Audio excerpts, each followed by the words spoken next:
AIDS Action Network is celebrating a decade of work in Duluth, and vendors are wanted for an annual event in Washburn. All that and more as we take you around the Northland, city by city.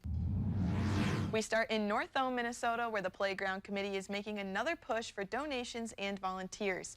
The Northome Playground Committee has been working to replace the playground near City Hall. As the installation date nears, Deerwood Bank is offering $2,500 in a matching donation. There are donation canisters located around town. Additionally, the committee is looking for volunteers to help with installation on October 12th and 13th. Groups of 12 to 15 people are needed for 4 to 5 hour shifts over those 2 days.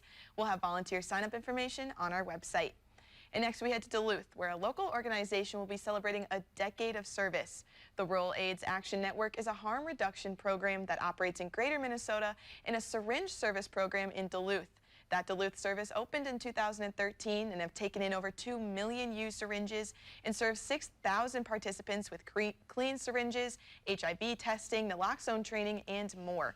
To celebrate the milestone, RAN is hosting an open house tomorrow from 11 to 1 at that syringe service program on 1st Street.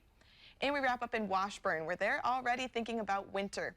The Washburn Area Chamber will host the 3rd annual Shop Small Holiday Market on November 25th.